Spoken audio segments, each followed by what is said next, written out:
Nigerian Immigration Service has dismissed 4 personnel, demoted 14 others and punished 18 more over corruption charges. Corruption will frustrate federal government planned mass metering scheme, says Consumer Network.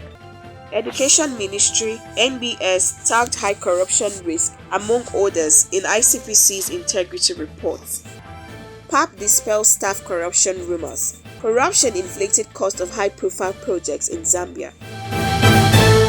The Nigerian Immigration Service has dismissed 4 personnel, demoted 14 others and punished 18 more over corruption charges. The NIS spokesperson, DCI Tony Akuneme, disclosed this in a statement issued in Abuja on Tuesday. He said a disciplinary action was part of the efforts of the service to fight against corruption. He also disclosed that due process was followed as the affected personnel faced the orderly room trial committee of the Nigerian Immigration Service. He further revealed that while 11 officers were issued warning letters, 1 officer was compulsorily retired and 11 personnel are still awaiting trial. The CJI assured the general public that there are no sacred cows in the NIS, as all offenders shall be appropriately sanctioned. He urged members of the public to support the efforts of the service to deliver more on its mandate by sending feedback to the service's official contact details. Corruption will frustrate federal government planned mass metering scheme, says Consumer Network. Kunle Olubiyo, Nigeria Consumer Protection Network President and Power Sector Perspectives Coordinator,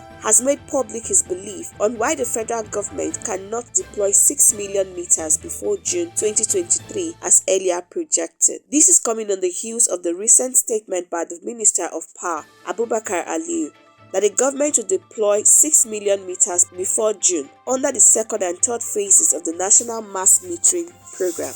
Responding to the minister's projections, Mr. Kunle Olubiyo has stated that the goal cannot be achieved. Mr. Olubiyo, who cited alleged cases of corruption that led to the stoppage of an earlier Phase 0 implementation, maintained that those issues have not been addressed. According to him, distribution companies were signing for meters that were not delivered, as opposed to meters received, and invoicing for meters that were not supplied in the Phase 0 of the program, which led to the stoppage. And until the issues are addressed, the possibility of the distribution target within the set time frame was almost impossible.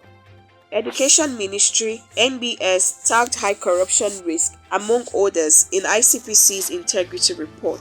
The Independent Corrupt Practices and Other Related Offences Commission (ICPC) has listed 52 ministries, departments and agencies as high corruption risk in its latest integrity report titled The Ethics and Integrity Compliance Scorecard (EICS). The ICPC said the assessment is in accordance with its preventive mandate and to enhance institutional integrity. According to ICPC, the EICS assesses organizational and corporate ethics, compliance culture, integrity, and fidelity of public systems to mitigate their fragilities. The instrument assesses NDA's previous year's activities using 3 main indicators and 12 sub-indicators. The selected public agencies were assessed on 3 main indicators comprising of management, financial and administrative culture, and administrative systems. The 2022 deployment exercise, which was conducted in April 19 to August 26, selected 360 MDAs for assessment, but of the number, 260 responded,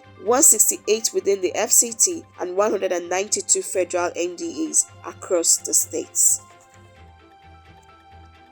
PAP dispels staff corruption rumors. The Presidential Amnesty Program (PAP) has reacted to a recent online publication about its officials being involved in alleged financial corruption. To this end, the management of the program has described the allegations leveled against its officials as dishonest and untrue. A statement from the Office of the Media Aide to the Interim Administrator of the Presidential Amnesty Program, Mr. Thomas Peretus, condemned the publication, describing it as spurious. According to him, the author of the unsubstantiated story, Aisha Abubakar, alleged that some staff members of the Finance and Audit departments are involved in mind-boggling corrupt practices through what she called advance payments, despite the new interim administrator's concerted efforts to stamp out corruption in the system. He noted that the said story, which was entitled Presidential Amnesty Program, still a cesspool of mind-boggling corruption, was nothing but a figment of the author's imagination. He added that, from all indications,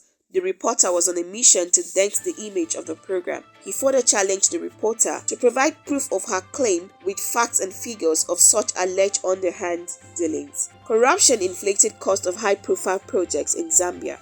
The International Monetary Fund has on Tuesday, the 10th of January, claimed that corruption had inflated the cost of numerous high-profile tenders and infrastructure projects in Zambia.